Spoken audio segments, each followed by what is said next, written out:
आज के कार्यक्रम में मेरे साथ मंच पर उपस्थित राजस्थान के नवनिर्वाचित मुख्यमंत्री श्रीमान भजन लाल शर्मा जी, जिनके नेतृत्व में राजस्थान विधानसभा के चुनाव में प्रचंड विजय को भारतीय जनता पार्टी प्राप्त करी है, ऐसे हमारे प्रदेश अध्यक्ष श्रीमान सीपी जोशी जी, दोनों उप मुख्यमंत्री मंत्रीगण, मंच पर बैठे हुए राजस्थान सरकार के मंत्रीगण, प्रदेश के पदाधिकारी, जयपुर शहर भारतीय जनता पार्टी के पदाधिकारी और आज इस सभागार के अंदर बड़ी संख्या में उपस्थित जयपुर महानगर के सब प्रबुद्ध जनों को मेरा प्रणाम, नमस्कार, आप सभी का स्वागत। सबसे पहले तो सुबह से ही मेरा कार्यक्रम आधा पौन घंटा लेट चल रहा है, आपको थोड़ी राह देखनी पड़ी, इसलिए मैं हृदय से क्षमापना मांगता हूं, आप सभी से क्षमा की अपेक्षा भी करता हूं। मित्रों, आज यहां पर मैं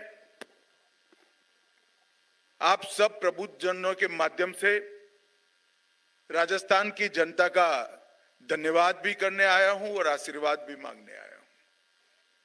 धन्यवाद इसलिए कि 2014 में हम आपके सामने आए, झोली फैलाई, आपने कमल से हमारी झोली भर दी, 25 की 25 सीटें भारतीय जनता पार्टी के। 2019 में हम आए, हमने हमारी झोली फैलाई, फिर से एक बार आपने मोदी जी पर भरोसा करा और सभी सीटें दी।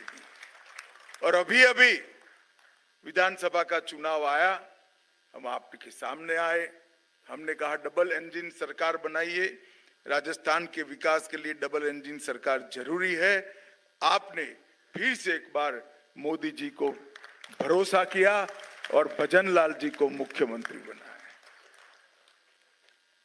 और आशीर्वाद इसलिए मांगना है कि 10 साल के अंदर भारत के गौरव को पाताल से आसमान तक पहुंचाने का काम श्री नरेंद्र मोदी जी ने किया। नरेंद्र मोदी जी ने इस देश की जनता के सामने, इस देश के युवाओं के सामने, इस देश की माताओं के सामने, इस देश के किसान और प्रबुद्ध जनों के सामने एक लक्ष्य रखा है कि बहुत पिछड़ गए हम, विकास की रेस में काफी पिछड़ गए, अब समय आ गया है दुनिया में सर्वप्रथम भारत हो इसका, और 2047 तक भारत आत्मनिर्भर भी होगा और सबसे पहले भी होगा, ये संकल्प लेने का समय है। और 10 साल के अंदर मोदी जी ने इसकी नींव डालने का काम किया है। 10 साल के अंदर मोदी जी ने देश को बहुत आगे पहुंचाने का काम किया है। ये 10 साल के अंदर कोई स्वप्न भी नहीं कर सकता था, ऐसे असंभव जैसे काम मोदी जी ने समाप्त किए हैं। मित्रों, मैं हमेशा कहता हूं, कोई एक पार्टी की सरकार 25-50 साल रहती है, तब जाकर लोकसभा का चुनाव हमारे सामने है, बड़े बड़े 2 खेमे बने हैं। एक और मोदी जी के नेतृत्व में देशभक्तों की टोली जैसी भारतीय जनता पार्टी, और एक और 7 परिवारवादी पार्टियों का घमंडिया गठबंधन इंडिया अलायंस, दोनों के बीच में राजस्थान की जनता ने निर्णय करना है। मैं मोदी जी ने 10 साल के अंदर क्या परिवर्तन किया, देश को कहां से कहां पहुंचाया, बताऊंगा। परंतु सबसे पहले मैं एक बात बताना चाहता हूं कि मोदी जी के नेतृत्व में भारतीय जनता पार्टी का एकमात्र उद्देश्य है, सर्वप्रथम भारत दुनिया में सबसे पहला हो, इसके अलावा कोई उद्देश्य नहीं। और सामने जो गठबंधन है, 7 पार्टियों का जो गठबंधन बना है इंडिया अलायंस, ये क्या है, इनका लक्ष्य क्या है? एक और मोदी जी का लक्ष्य है दुनिया में भारत सर्वप्रथम हो, भारत माता विश्व गुरु के स्थान पर विराजित होकर दैवी प्रमाण तरीके से दुनिया का मार्गदर्शन। और इनका लक्ष्य क्या है? सोनिया जी का लक्ष्य है राहुल बाबा को प्रधानमंत्री बनाना, लालू जी का लक्ष्य है अपने बेटे को मुख्यमंत्री बनाना, उद्धव जी का लक्ष्य है अपने बेटे को मुख्यमंत्री बनाना, स्टालिन साहब भी अपने बेटे को मुख्यमंत्री बनाने चाहते हैं, मुलायम सिंह मुख्यमंत्री बनाकर गए, संभाल नहीं पाए, फिर से अखिलेश जी मुख्यमंत्री बनना चाहते हैं, ममता जी अपने भतीजे को मुख्यमंत्री। मैं एक बात आज राजस्थान की जनता को पूछने आया हूं, जो लोग अपने बेटे बेटी भतीजों के लिए राजनीति करते हैं वो देश का भला कर सकते हैं क्या? जरा जोर से बोले, कर सकते हैं क्या? देश को, गरीब को आगे बढ़ा सकते हैं क्या? देश को सुरक्षित कर सकते हैं क्या? देश के किसान का भला कर सकते हैं क्या? देश के अर्थतंत्र को सुधार सकते हैं क्या? ये केवल और केवल अपने परिवार का भला करने के लिए राजनीति में है, और भारतीय जनता पार्टी केवल और केवल भारत का भला करने के लिए। और ये जो परिवर्तन है, ये दोनों के बीच में विरोधाभास है, इसके बीच में देश की जनता ने, राजस्थान की जनता ने निर्णय करना है। मित्रों, मैं बात करना चाहता हूं देश की सुरक्षा की।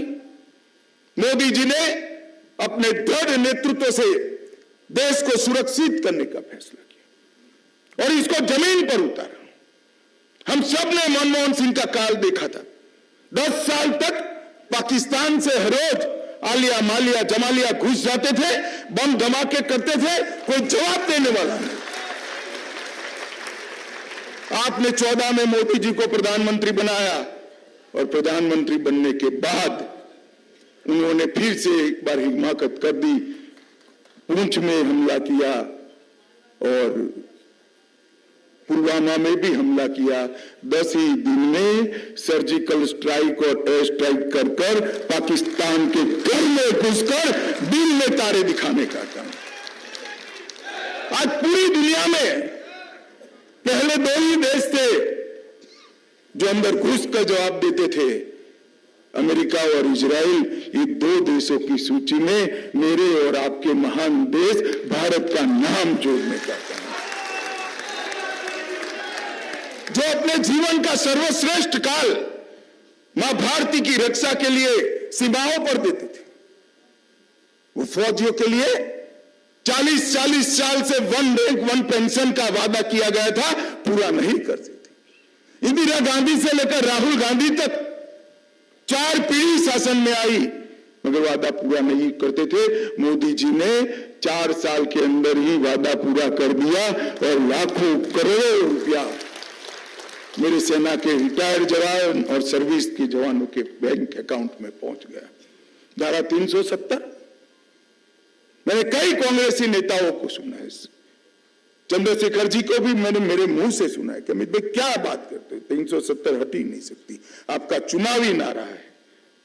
मैंने चंद्रशेखर जी को उस वक्त भी कहा था, मैंने बोला कोई तो आएगा और वो भाजपा से ही होगा जो धारा 370 को समाप्त कर देगा। 70 साल से देश का एक प्रदेश ऐसा था जहां देश का संविधान नहीं था, अलग संविधान था, अलग झंडा था। एक जमाने में वहां के मुख्यमंत्री को प्रधानमंत्री कहते थे, वहां के राज्यपाल को सदर रियासत राष्ट्रपति कहते थे।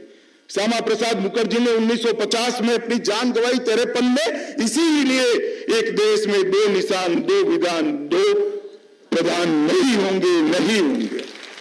मगर हम भी मजबूत थे, हमें जनता का आशीर्वाद पूरा नहीं मिला था। जिस दिन देश की जनता ने दूसरी बार पूर्ण बहुमत मोदी जी को दिया, 5 अगस्त 2019 को मोदी जी ने धारा 370 को समाप्त कर दिया। और आज जम्मू कश्मीर के सचिवालय पर तिरंगा शान के साथ लहरा रहा है, कोई सवाल नहीं करता। जिस लाल चौक पर झंडा फहराने के लिए मोदी जी को और मुरली मनोहर जोशी जी को 90 के दशक में सेना की सुरक्षा के साथ जाता था, आज आपके छोटे से बच्चे और पोती को भी भेज दीजिए, आराम से तिरंगा लहरा पाएगा।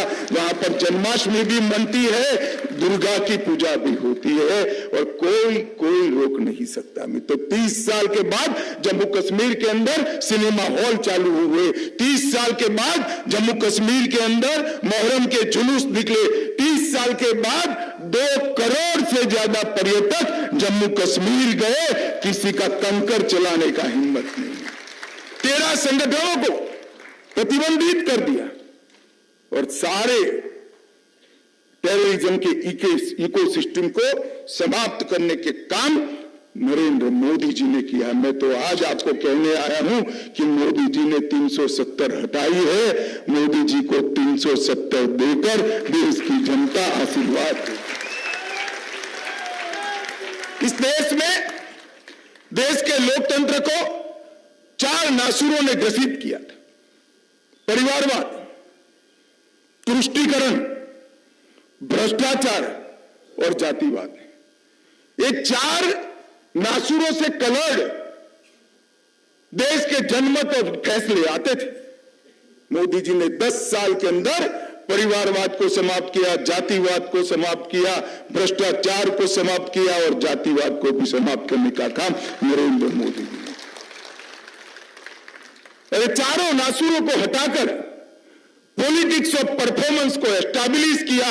जो देश के लिए काम करेगा वही देश में राज करेगा, इस सूत्र को उन्होंने प्रस्थापित करने का काम किया। जातिवाद, तुष्टीकरण, परिवारवाद और भ्रष्टाचार के पैसों से चुनाव लड़ने वाले आज मजबूर हो गए हैं, अकेले मोदी जी को हरा नहीं सकते।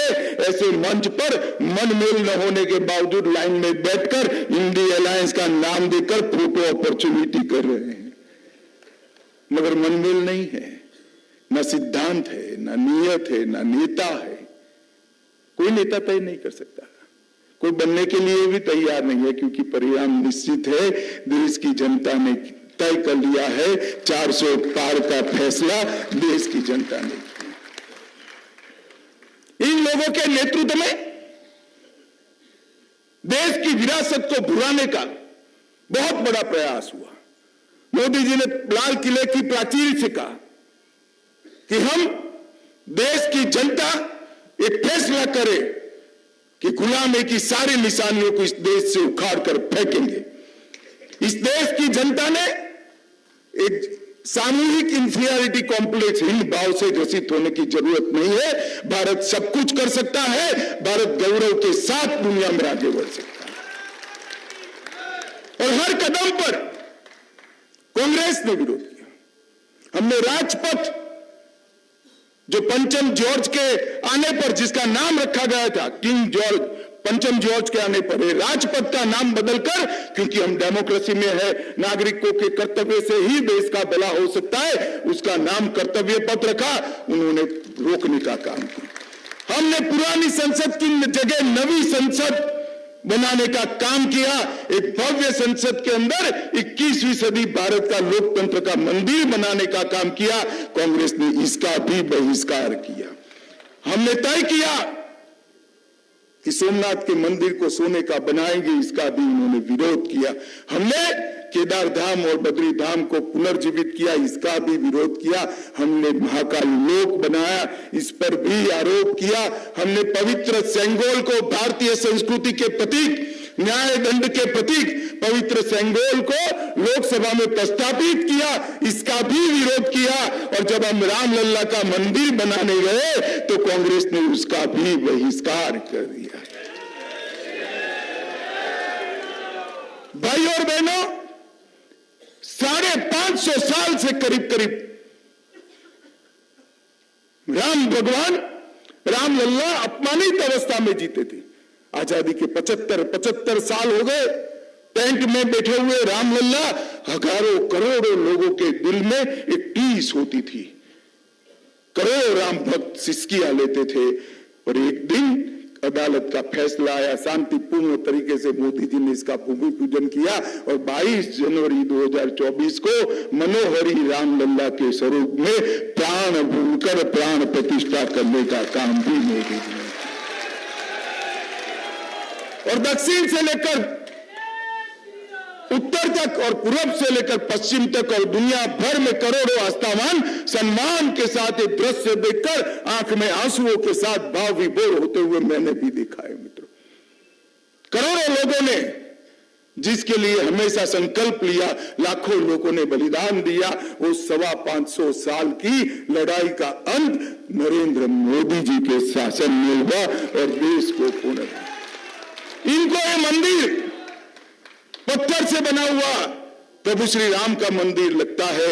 मैं ऐसा कहता हूं कि आजाद तो देश 75 साल पहले हुआ था।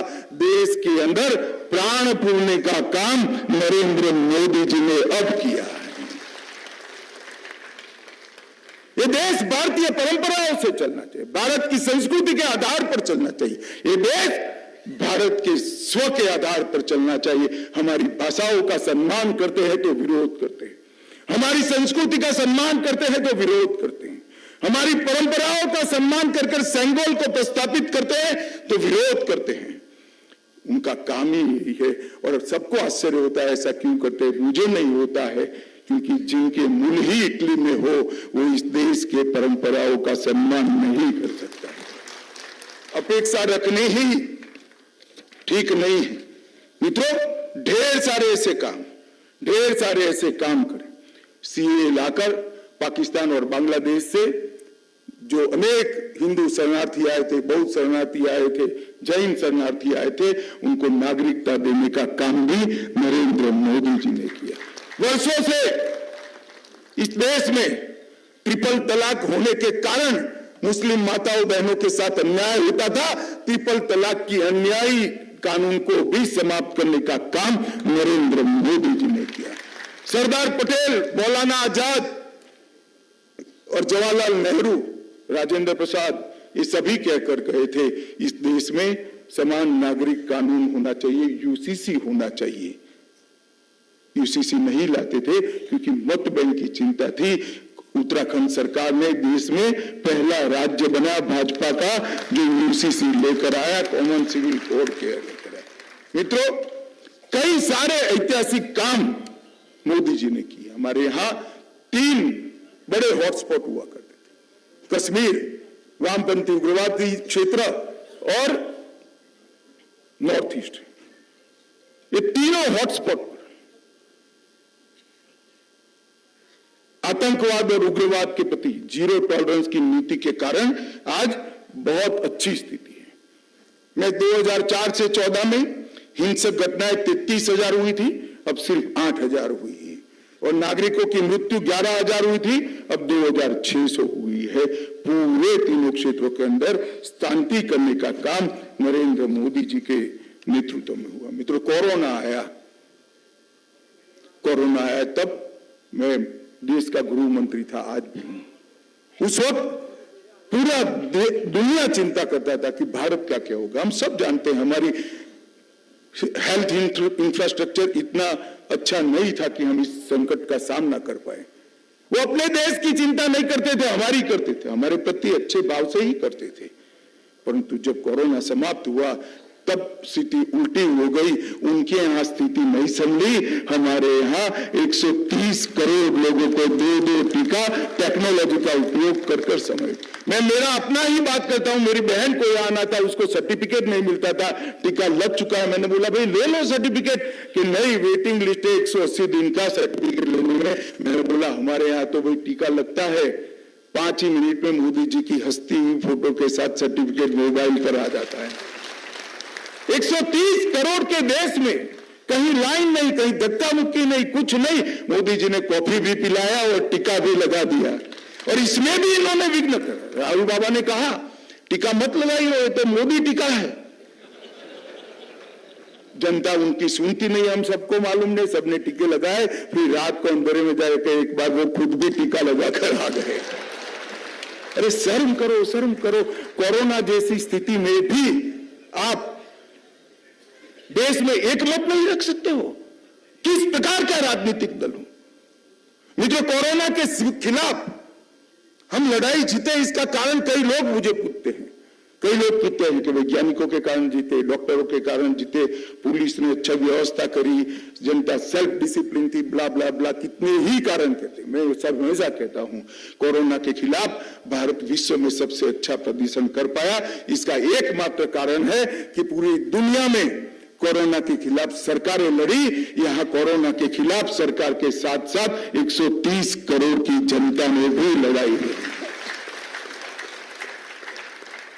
लाल बहादुर शास्त्री के बाद मैंने ऐसा पहला प्रधानमंत्री जी का जिसके एक कॉल पर कल हम जनता कर्फ्यू करेंगे, कोई घर से बाहर नहीं निकलेगा और पूरे देश के अंदर सब लोग घर के अंदर रहे, कोई सरकारी ऑर्डर नहीं था और मोदी जी का सम्मान किया। थाली बजाना कहा, थाली बजाई, दिया जलाना कहा, दिया जलाया और इससे सामूहिक लड़ाई का मन पैदा कर कोरोना के खिलाफ सेल्फ डिसिप्लिन जनता की लड़ाई की नेतृत्व नरेंद्र मोदी जी ने करा। ये कहते रहे कि थाली बजाने से कोरोना भागेगा, दिया जलाने से कोरोना भागेगा।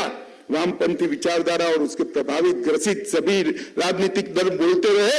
मोदी जी ने सिद्ध कर दिया कि जनता की ताकत को ऐसे नुस्खों से ही, ऐसे परंपराओं से ही साथ में लिया जा सकता है और सरकार की लड़ाई को जनता की लड़ाई बनाकर ही इस पर विजय प्राप्त कर। इतना ही नहीं, सबसे पहले कोरोना का टीका बनाने वाले देशों में हमारा देश रहा और हमने 100 से ज्यादा देशों में कोरोना के टीके भेजकर एक विश्व मित्र की भूमिका निभाई। मुझे बराबर याद है, पहले टीके आते थे तो भारत में आते आते और लगते लगते 40-40 साल हो जाते थे, 40-40 साल। इस बार टीका भी यहां सबसे पहले बना और टीका यहां सबसे पहले लगा और दुनिया के 100 देशों में टीका पहुंचाने का काम भारतीय जनता पार्टी ने किया। मित्रों, एक ऐसा नेता है जिसका कोई परिवार ही नहीं। इस देश के 130 करोड़ लोग नरेंद्र मोदी का परिवार है, इसको किसी के लिए कुछ नहीं करना है। और सब परिवार वाली पार्टियां, मैं एक एक नेता का आपको गिन कर बता देता हूं, आप समझ भी जाओगे मेरे बोलते ही। एक साल में 3 महीना विदेश में छुट्टी मनाते हैं, बोलिए, और भारत का भला करते हैं। अरे यार छोड़ो, नाम सब जानते हैं, जानते हो तो ताली बजा दो भाई सब लोग रुक जाए। एक और एक साल में 3 महीना छुट्टी मनाने वाला नेतृत्व है, विदेश में छुट्टी मनाने वाला नेतृत्व है। दूसरी ओर 23 साल तक एक भी दिन छुट्टी न मनाने वाला कर्मयोगी नरेंद्र मोदी। समग्र भारत के सामने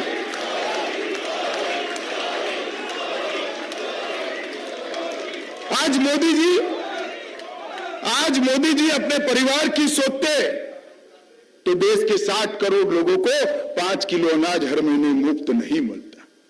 देश की 12 करोड़ माताओं का चूल्हा धुआं मुक्त नहीं होता। देश की 13 करोड़ बहनों को, परिवारों को शौचालय नहीं मिलता।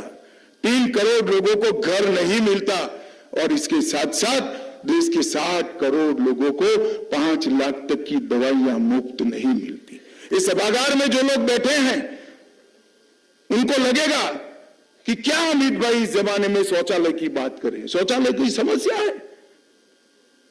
मगर मैं आज इस सभागार में कहना चाहता हूं, एक बार शौचालय का डक्टिंग बिगड़ जाए तो आपको मालूम पड़े कि शौचालय के बगैर क्या होता है।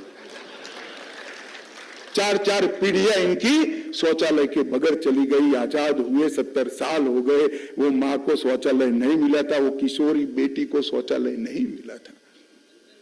हर रोज शर्म महसूस करनी पड़ती थी।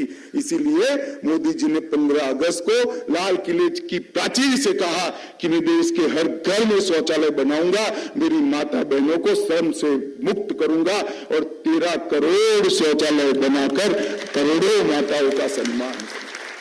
ये संवेदनशीलता होती है।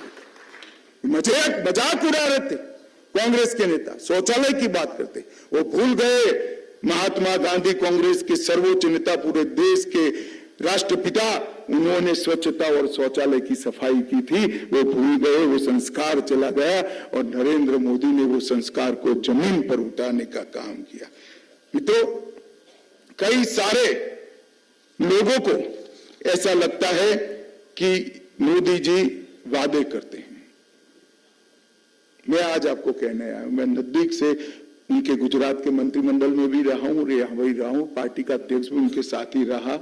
मोदी जी जो कहते हैं वो करते हैं। इन लोगों ने 10 साल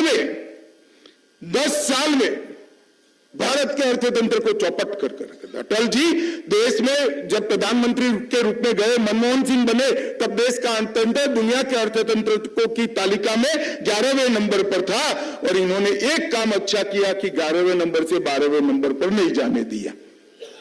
10 साल तक 11वें नंबर पर देश फ्रीज रहा। मोदी जी ने 10 साल में 11वें नंबर पर से 5वें नंबर पर लाने का काम। और मैं आपको कहता हूं, एक मोदी गारंटी बता कर जाता हूं जो मोदी जी ने देश की जनता को दी है, हमारे राष्ट्रीय अधिवेशन में दी है कि एक 5 साल और दे दीजिए, अर्थतंत्र को 5वें नंबर से 3रे नंबर पर पहुंचा देंगे। ढेर सारी नई शुरुआतें,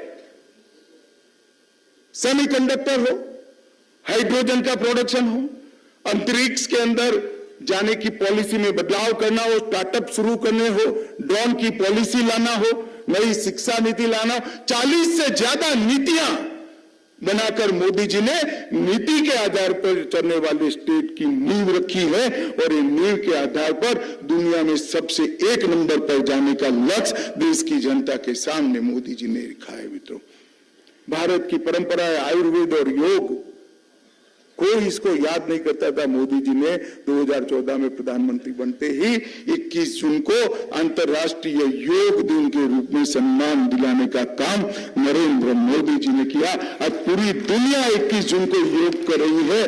और दवाई बगैर लंबे आयुष्य वाले शरीर, मन, आत्मा और शरीर के बीच में एक अनुसंधान करने का विज्ञान, भारत का विज्ञान, किसी भी प्रकार की फीस लिए बगैर पूरी दुनिया को सिखाने का काम नरेंद्र मोदी जी ने किया है। मित्रों, मैं मानता हूं एक बहुत बड़ा एक भारत की संस्कृति के एम्बेसडर का काम नरेंद्र मोदी जी ने किया है। मित्रों, कांग्रेस पार्टी, मैं कई बार कांग्रेस के मित्रों ऑफ द रिकॉर्ड को आपका लक्ष्य क्या है तो चुप हो जाते हैं। मैं बोल रहा हूं आप विरोध तो कर रहे हो मगर क्यों कर रहे हो तो चुप हो जाते हैं। मैं कहता हूं अच्छी बात के लिए समर्थन क्यों नहीं करते हो तो चुप हो जाते हैं।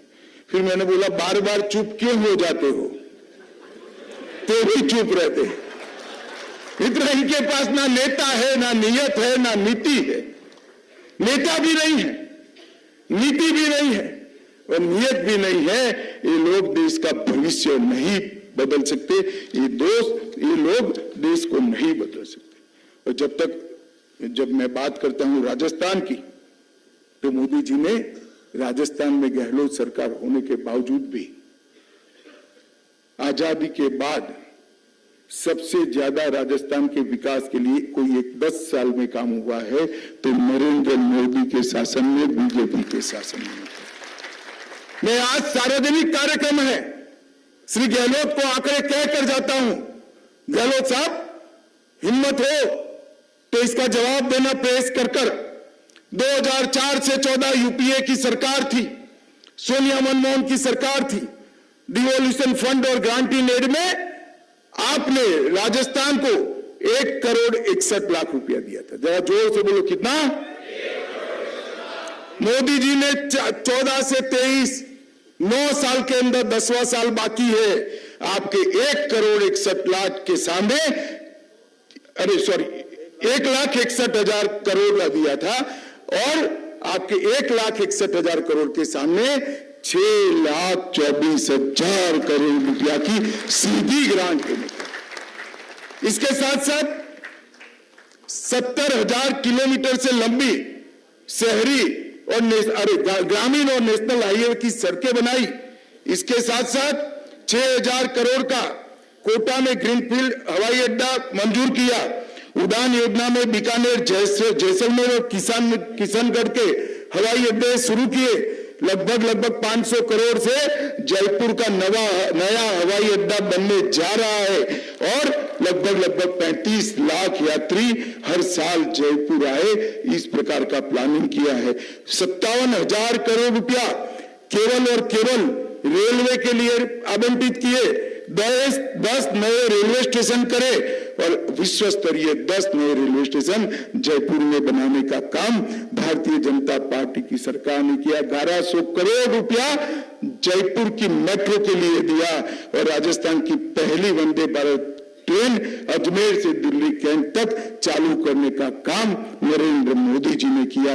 और इसके साथ साथ 9,000 करोड़ रुपया स्मार्ट सिटी के लिए दिया, 4500 करोड़ रुपया महसाणा भटिंडा गैस लाइन के लिए दिया, लगभग 2,000 करोड़ रुपया पेयजल आपूर्ति के लिए दिया। ये सारा 6,46,000 करोड़ से अलावे है।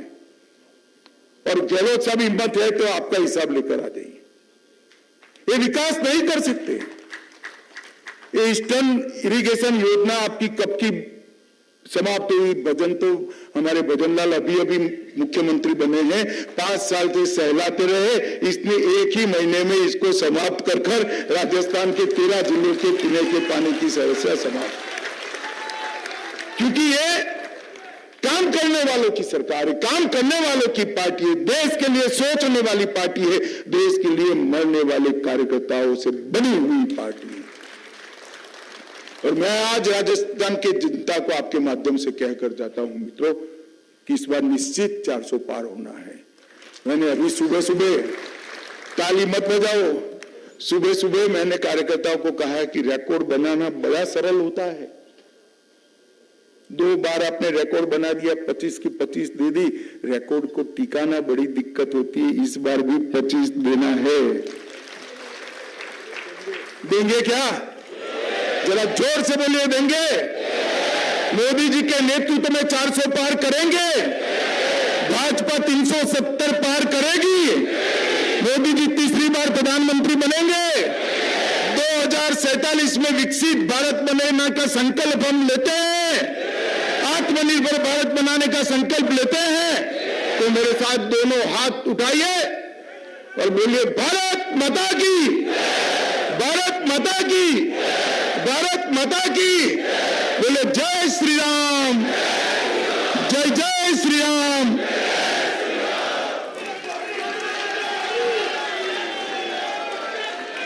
बहुत बहुत आभार माननीय गृह मंत्री जी का। एक बार दोनों हाथ उठाकर माननीय अमित शाह जी की उपस्थिति में फिर एक बार